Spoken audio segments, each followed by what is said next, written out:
नमस्कार दोस्तों, कैसे हो? तैयारी सबकी अच्छी चल रही होगी। नई नई भर्तियों की सूचनाएं आ रही है, रीट का विस्तृत सिलेबस भी आ गया और भी भर्तियां आ रही है, तो सभी अपनी तैयारियों में लगे हुए हों। और सबसे बड़ी जो समस्या आती है वो जीके की सबसे बड़ी समस्या आती है। पहली बात तो ये कि मैं आपको जो बता रहा हूँ वो पहली बार जो बच्चा पढ़ रहा है थोड़ा सा उसके लिए ये फॉर्मूला है। अगर आप पहले से जीके पढ़ रहे हो और आपको जीके याद हो रहा है तो आप उसी पद्धति से पढ़ते रहें, कोई जरूरी नहीं है कि आप नया प्रयोग करें या नए तरीके से आप पढ़ें।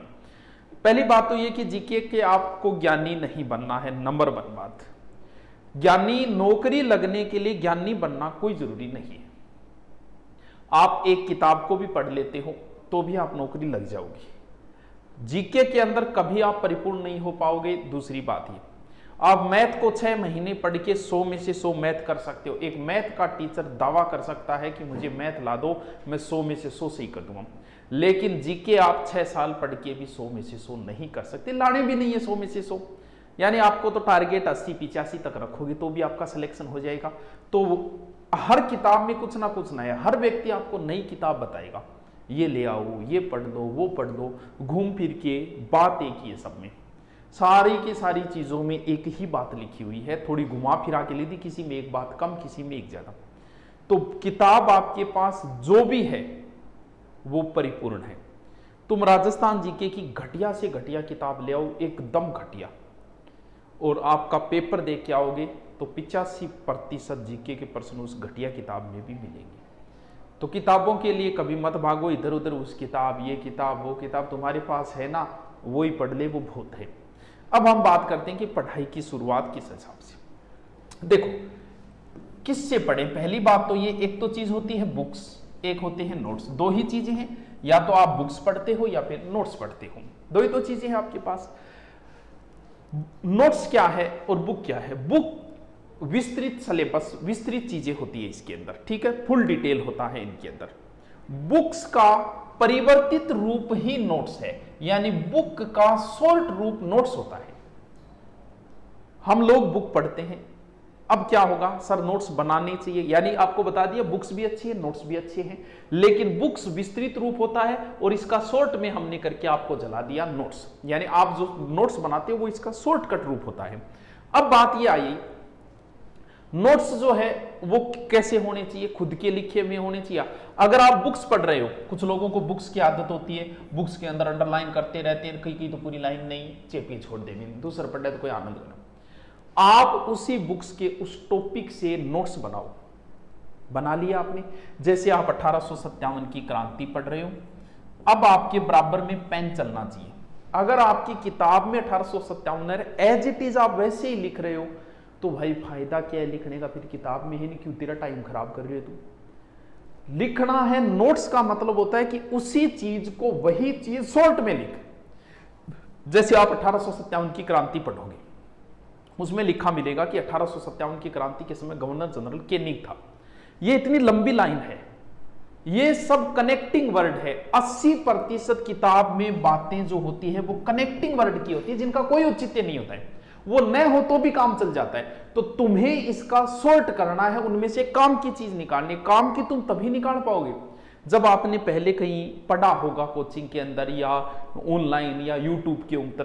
अब आप पढ़ोगे 1857 की क्रांति के समय गवर्नर जनरल केनिंग था, काम की बात एक दो ही है, गवर्नर जनरल कौन? केनिंग। केनिंग ही काम को है, तो आप क्या लिखोगे? गवर्नर जनरल कौन था? केनिंग। क्रांति की शुरुआत जो है वो मेरठ से हुई, तो काम की चीज इतनी है एक मां क्या, शुरुआत मेरठ। ये होता है शॉर्ट, यानी चीज वही है बुक्स वाली, आपने इनको शॉर्ट में डाल लिया। सर इससे तो टाइम खराब होगा, बिल्कुल होगा, लेकिन जब एग्जाम नजदीक आएगी तब यही आपका समय बचाएंगे। आप कोई भी किताब आपके पास है, उस किताब को अगर आपको रिपीट मारनी हो तो आप उस किताब को रिपीट नहीं मार सकते। अगर आपसे कह दिया जाए कि एक दिन में रिपीट मार के दिखा, किताब को नहीं कर सकते। आपके लिखे शॉर्ट नोट्स आप 1 घंटे में पूरे नोट्स रिपीट कर दोगे। सोचो एग्जाम से पहले आपका सिलेबस हो गया 1 महीने पहले, तो उन शॉर्ट्स नोट, जैसे ज्योग्राफी के आपने शॉर्ट नोट्स बनाए थे, एग्जाम से पहले आपको अधिकतम पूरी ज्योग्राफी पढ़ने में 2 घंटे लगेंगे एक दिन में, और 2 घंटे अगर आप देते हो तो 30 बार रिपीट कर दो, लेकिन आप किताब को 2 घंटे में रिपीट नहीं कर सकते। आज नोट्स आपका समय बर्बाद करेंगे, लेकिन एग्जाम के समय आपका समय बचाएंगे। तो नोट्स बहुत ही जरूरी है। सारी चीजें नहीं आ सकती नोट्स में किताब की, लेकिन फिर भी अब नोट्स के 2 तरीके हैं, एक तो स्वयं के, एक दूसरे के। भाई स्वयं की तो कोई ओडी को नहीं भाई, बात तो सुनने पर को है। लेकिन हाँ एक बात और बता दी, हाँ कुछ बच्चे जो मैसेज आ रहे थे, आज ऑफर का लास्ट डे है, तो जिसका लेना हो ले लेना, जीके वगैरह सब चल रहा है, कोई चिंता करने की बात नहीं, आराम से बढ़िया क्लासेस चल रही है, ठीक है। आज लास्ट डे है, देख लेना, ठीक है। अब देखो नोट स्वयं, कई बार जैसे मान लो आपने पीछे किसी की तैयारी की, पिछली बार आपने रीट की तैयारी की, आपने सारा जीके आपने पढ़ रखा है, सारे आपके पास नोट्स है, ज्योग्राफी के, हिस्ट्री के है, कल्चर के, बहुत बढ़िया आपके पास सेपरेट नोट्स हैं। लेकिन अब की बार उसने रीट में कुछ टॉपिक नए जोड़ दिए, ये तो ऑफर का है, कुछ टॉपिक नए जोड़ दिए। सर कौन कौन? जैसे ये राजस्थानी भाषा के 4 टॉपिक नए जोड़ दिए। इसके अलावा ये प्रतीक चिन्ह वगैरह है तो उन्हीं में से, लेकिन उनमें से अलग निकाल लिया उसने प्रतीक चिन्ह। जैसे प्रतीक चिन्ह सूर्यमल मिश्र राज्य कवि आपको पढ़ाते हैं, और लेकिन इनको अलग कर दिया कि खेजरी, पुष्प, रामसगना अलग काटी, अलग पढ़ लो, इतनी बात है। अब आपके पास सारे नोट्स हैं, नया टॉपिक ये जुड़ा है, तो आप जरूरी नहीं है कि इसके पीछे भाग आप किताब से नोट्स काटना, कोई जरूरी नहीं है। इन 4 टॉपिक की कहीं से आप नोट्स कबाड़ लो, वो लिख लो, आपकी तैयारी को ये ज्यादा प्रभावित नहीं करेंगे। अगर इस टॉपिक से 5 क्वेश्चन आए तो उन नोट्सों में से 4 मिल जाएंगे, ज्यादा बजाओ। हाँ अब सारा ही थे दूसरे पर डिपेंड हो गया, तो ये गलत है। जो नहीं आ रहा है कि ओ यार 4 टॉपिक नया जुड़े, 4 नोट्स ना पढ़ लिया, गठे किताब ना वास्ता फिरा, बस ये नहीं है कि सारा मान लो सारा पढ़ा और ज्योग्राफी नहीं आ रही है, यार अब समय नहीं बचा है, 2 महीना बचा है, मैं ज्योग्राफी नोट्स पढ़ लिया, बाकी मेरा नोट्स बनाया बढ़िया तरीकों कोचिंग का, वो जो भी है वो आपके ऊपर डिपेंड है। यानी पहला काम आप क्या करोगे? सबसे पहला काम आपके पढ़ाई के लिए आपके पास किताब होनी चाहिए।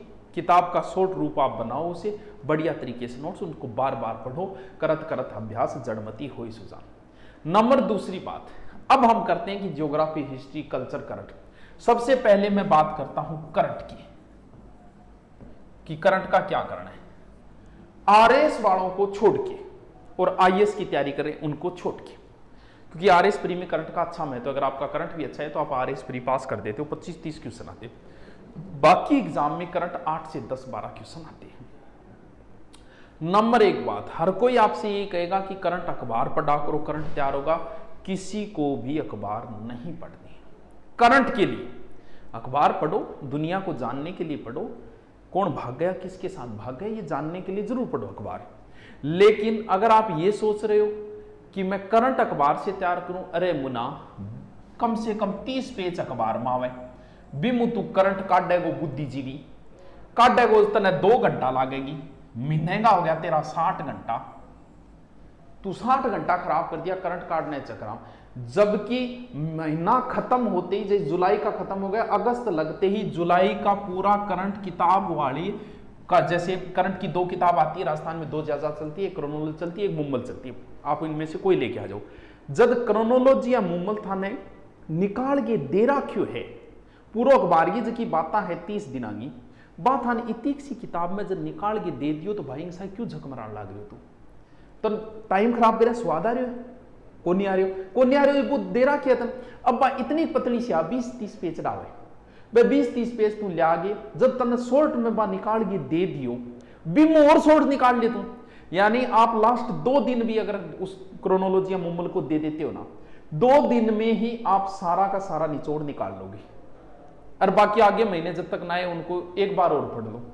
तो अखबार के अंदर कभी करंट के लिए अखबार कभी मत पढ़ना। लोग आपको राय देंगे मैं जानता हूं, लेकिन हम इतने बुद्धिजीवी नहीं हुए कि 30 पेज में से निकाल सके। हमें सिर्फ 12 क्वेश्चन आते हैं जिनमें 8-10 सही करने हैं, वो आपका आराम से हो जाएंगे। फिर करंट पढ़ना कब है, ध्यान रहे आपकी मर्जी। पहला तरीका तो ये है कि हर माह की जो क्रोनोलॉजी, मुम्मल, जो भी किताब और कोई करंट की आती है, कोई जो भी आप लेके आते हो, उस किताब में से नोट्स निकाल लो। मतलब मुश्किल से 2 या 3 घंटे में शॉर्ट नोट्स निकल जाए, यानी अखबार वाला सोर्स आपको करके दे दिया उन्होंने, उनमें से और शॉर्ट आप निकालो, और मुश्किल से अगले महीने आए 1 महीने बाद, उससे पहले उसको 3 या 4 बार पढ़ दो। इसके अलावा इस पर ज्यादा समय खराब नहीं करना है। ज्यादा कब करना है? जब आपकी एग्जाम नजदीक आ जाए और 1.5 महीना या 2 महीने या महीना बचे, उस समय करंट के ऊपर सबसे ज्यादा फोकस करो, उसी समय पढ़ो। अभी पढ़ावा कोई मतलब नहीं। अभी डेड जीके को मजबूत करो। रीट वाले या जो भी कोई बच्चे हैं ऐसा है कि पता नहीं कब भर्ती आई, छोड़ दो करंट को एक बार। जब आपकी एग्जाम आए, उस एग्जाम के नजदीक 1, 1.5 या 2 महीने बचे, उस समय आपके नोट्स वगैरह, या आप कहीं भी यूट्यूब पे पढ़ते हो या नोट्स वगैरह आपके बने हुए हैं, बस सिर्फ लास्ट 1.5 महीने बढ़िया तरीके से 2-2 घंटे देते हो तो भी 10 में से 8 क्वेश्चन आप करके आ जाओगे।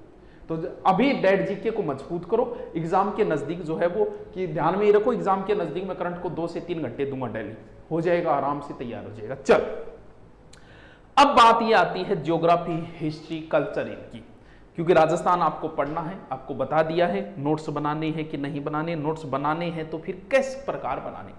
अब आपके राजस्थान जीके के अंदर 3-4 चीजें हैं। सर कौन कौन सी 3 चीजें?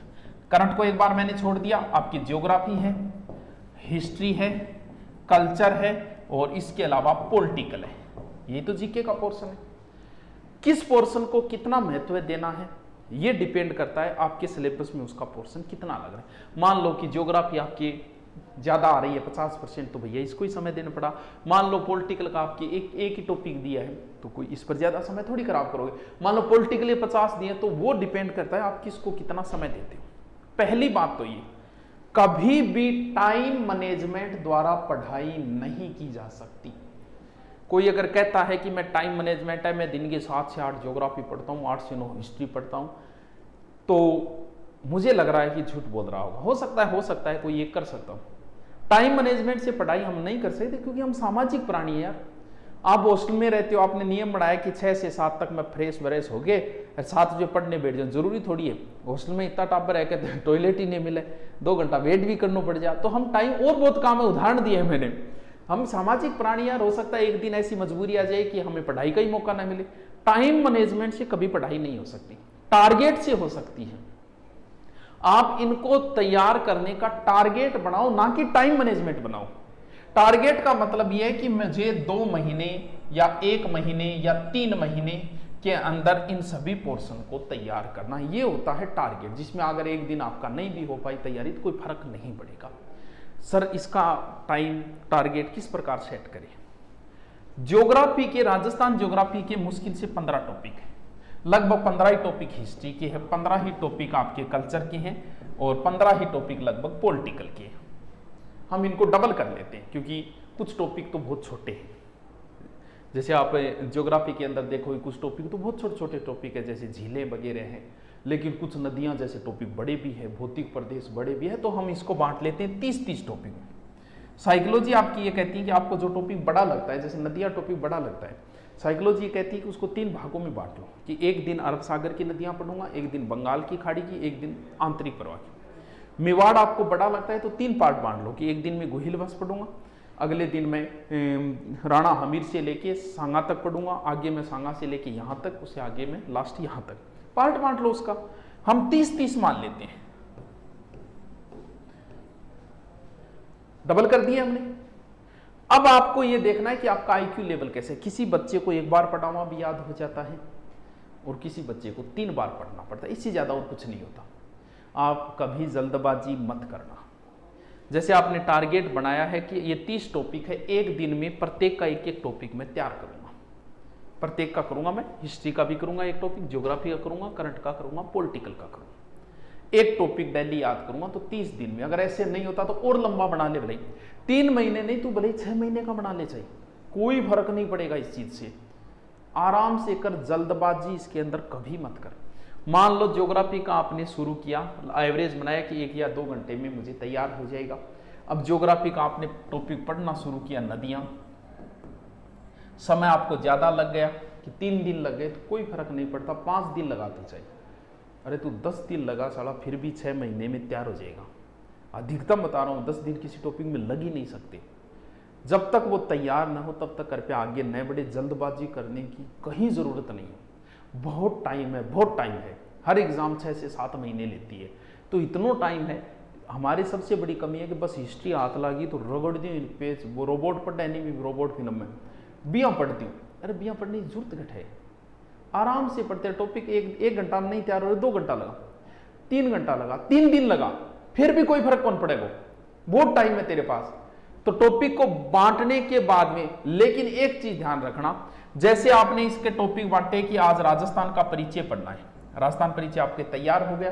अब मान लो कि एक दिन ज्योग्राफी में ज्यादा लगे, हिस्ट्री को मौका ही नहीं मिला, तो भी कोई फर्क नहीं पड़ेगा। तूने बनाया कि मैं डेली को एक एक टॉपिक पढ़ूं, तो भी कोई फर्क नहीं पड़ता, कोई बात नहीं, एक दिन ज्योग्राफी को ज्यादा समय मिल गया होगा, कल कर लेंगे एडजस्ट इसको। मैंने तो टारगेट 2 महीने का बनाया, ये थोड़ी समय थोड़ी बनाए। अब मान लो कि आप समय बनाओ कि मैं सुबह 1 से 2 घंटे ज्योग्राफी पढ़ूंगा, 7 से 8। अब आपने ज्योग्राफी शुरू की, आपने राजस्थान का परिचय पढ़ना शुरू किया और इतने में आधा पढ़ा, इतने में 1 घंटा पूरे हो गए, तो बीच में छोड़ दोगे। इसीलिए टाइम मैनेजमेंट नहीं हो सकता। टॉपिक बीच में थोड़ी छोड़ दो, कहा मेरा तो घंटा पूरा हो गया, ये छोड़ा। जब तक ये टॉपिक पूरा ना हो तब तक ना तो आगे का सब्जेक्ट छेड़ना है और ना ही आगे का टॉपिक मुझे देखना है। राजस्थान अध्ययन से भौतिक प्रदेश में तभी जाऊंगा जब मुझे ये तैयार हो जाए। जब आप किसी टॉपिक को पहली बार पढ़ते हो तो 2 घंटे 3 घंटे लग सकते हैं, दूसरी बार पढ़ना नहीं पड़ता, दूसरी बार रिपीट मारना पड़ता है। जब दूसरा भौतिक प्रदेश शुरू करो तो सबसे बड़ी गलतियां जो हम करते हैं, कौन कौन सी बड़ी गलतियां? पहली गलती, स्टूडेंट याद कर लेता है, जैसे राजस्थान का परिचय वो याद तो कर लेता है, बहुत बढ़िया तरीके से याद किया उसने, मेरे याद हो गए एकदम। कभी मोटिवेशन से कभी जिंदगी नहीं चलती, मोटिवेशन से आदत भी डाल लोगे तो रोज जिएगा। अब रोज मोटिवेशन थोड़ी होता है, जिस दिन तुम्हारा स्वयं का मोटिवेशन शुरू हो गया ना, उसी दिन आप जिंदगी में सफल हो जाओगे। स्वयं का मोटिवेशन कैसे मिलेगा? राजस्थान का परिचय आपने पढ़ा, बढ़िया तैयार हो गया, अब इसके आज तक के आए हुए क्वेश्चन निकाल। एक गाइड आती है, कोई भी एक गाइड ले आना, गाइड वही लेके आना आज तक के आए हुए क्वेश्चनों की टॉपिक वाइज दी हुई हो। जैसे नदियां, नदियों के आज तक के आए हुए क्वेश्चन, ताकि नदियां पढ़ते ही तो आए हुए क्वेश्चन निकालते ही तुझे हो गया। अब राजस्थान का परिचय आपने पढ़ा, राजस्थान परिचय के आज तक के आए हुए आपने क्वेश्चन निकालने शुरू किए, जैसे ही आपको उत्तर आना शुरू हुआ आपको स्वयं ही मोटिवेशन मिलेगा, वही काम आएगा जिंदगी के अंदर। वो स्वयं का मोटिवेशन लेना बहुत जरूरी है। तो जैसे ही आपने तैयार किया राजस्थान परिचय, उसके आज तक के आए हुए क्वेश्चन जरूर निकालना। ये सबसे बड़ी गलती करता है स्टूडेंट, तैयार करके कभी ऑब्जेक्टिव अभ्यास नहीं करता, जबकि तेरा पेपर तो ऑब्जेक्टिव है। अब तू नोट्स या कुछ भी नोट्स से पढ़ रहा है या बुक से पढ़ रहा है, हमेशा अपने पास एक रफ कॉपी रखा कर। रफ कॉपी के अंदर 2 तरीके हैं, साथ में पेन चलते रहना चाहिए ताकि वही रिपीट होता रहे। ये प्रयोग हमेशा ही करते रहना, सो के नहीं पढ़ा जाता, सो के रिपीट किया जाता है। मान लो राजस्थान परिचय आपने पढ़ लिया, जब पहली बार पढ़ो तो इसे बढ़िया तरीके से बैठ के आराम से साथ में पेन चलाते में तैयार करो। जब आप दूसरी बार पढ़ना नहीं पड़ता, कभी दूसरी बार रिपीट करना पड़ा तो तू सोगे कर, उंदो सोगे कर, मुंदो पढ़गे कर, चाल तो कर, कोई फर्क कौन पड़ो, क्योंकि अब तू रिपीट कर रहे ना कि तू पढ़ रहे हो। एकाग्रता पहली बार जरूरी, दूसरी बार कोई जरूरी नहीं है। अब क्या करना है, साथ में पेन क्या काम लेना है। जैसे क्रांति पढ़ रहा है तो 2 तरीके है, पेन के अंदर तू 2 तरीके लिखेगा। आप पढ़ोगे कि क्रांति के समय गवर्नर जनरल कैनिंग था, तो 2 है, या तो तू क्वेश्चन से आंसर लिख या आंसर लिख क्वेश्चन पढ़। 2 तरीके, तू आंसर लिखेगा तो पहले लिख दे कैनिंग, क्रांति की शुरुआत मेरठ से हुई, क्रांति की तारीख 10 मई, ये तो है आंसर, बस यही लिखना है, बाकी बकवास चीजें नहीं लिखनी। अब इसको रिपीट मार, कैनिंग गुणो गवर्नर जनरल, मेरठ क्रांति शुरुआत हुई 10 मई, अब 10 मई तू भूल गयो, वापस जाके देख 10 मई की। या फिर क्वेश्चन लिख, यानी ऐसे लिख, क्रांति के समय गवर्नर जनरल कैनिंग था, सिर्फ गवर्नर जनरल लिख दे। क्रांति की शुरुआत मेरठ से हुई, सिर्फ शुरुआत लिख दे। क्रांति की तारीख 10 मई थी, सिर्फ तारीख लिख। अब रिपीट मार, ये हो गया क्वेश्चन आंसर। 2 तरीके, दोनों में तो कोई यूज कर सकता है, या तो आंसर लिख क्वेश्चन पता लगा, या क्वेश्चन लिख आंसर पता लगा। गवर्नर गुणो शुरुआत गठू हुई, तारीख के कोई चीज भूलियो बात देख ली। ये होता है रिपीट करने का तरीका। रिपीट आप कैसे कर सकते हो, कहीं कर सकते हो, हमेशा सिलेबस अपने सामने लगा के रखना कि ये टॉपिक मेरा हो गया, ये टॉपिक मेरा हो गया, ये टॉपिक मेरा हो गया। ज्योग्राफी हिस्ट्री का पोर्शन बनाएं, टॉपिक वाइज पढ़े, आराम से याद हो जाएगा। जल्दबाजी मत करना, बहुत टाइम है तुम्हारे पास, बहुत टाइम है। एक टॉपिक को तुम भले ही 10 दिन दे देना, लेकिन जब तक वो तैयार न हो तब तक उस टॉपिक को कभी आगे मत बढ़ना। ये नोट्स आपका समय बचाएंगे, नोट्स आप बनाना जरूर। कुछ टॉपिक अगर बच जाए, 1-2 टॉपिक या कोई एक पूरा सब्जेक्ट भी बच जाए, तो उसके कहीं से कबाड़ दो, उससे आपको कोई फर्क नहीं पड़ेगा। और सिलेबस हमेशा आपके सामने होना चाहिए। देखो ये नॉर्मल मैंने चीजें बताई, ये जो पहली बार बच्चा पढ़ रहा है, आप अगर पहले से पढ़ रहे हो तो कोई फर्क नहीं पड़ता, आप जैसे पढ़ रहे हो वैसे पढ़ते हो, लेकिन जल्दबाजी मत किया करो इन चीजों के अंदर। थैंक यू, आपने सुना, मुझे अच्छा लगा। अब आपके कमेंट देखेंगे, वो भी आपके अच्छे अच्छे आते हैं तो हमें और अच्छा लगता है। बाकी कोई, हाँ अब आपको बता देता हूँ, रीट में जो नए टॉपिक जोड़े गए हैं, राजस्थानी भाषा वगैरह, वो टॉपिक मैं अब जल्दी करवाऊंगा। अब कल से या परसों से उन टॉपिकों को मैं शुरुआत कर दूंगा। और जो आपको ऑफर वगैरह है, तो आज ऑफर का लास्ट डे है, RS वाला, और जो भी हो जीके के, जिसके जीके कमजोर है उसके लिए हम हैं, टेंशन लेने की जरूरत नहीं है। ओके बच्चों, थैंक यू।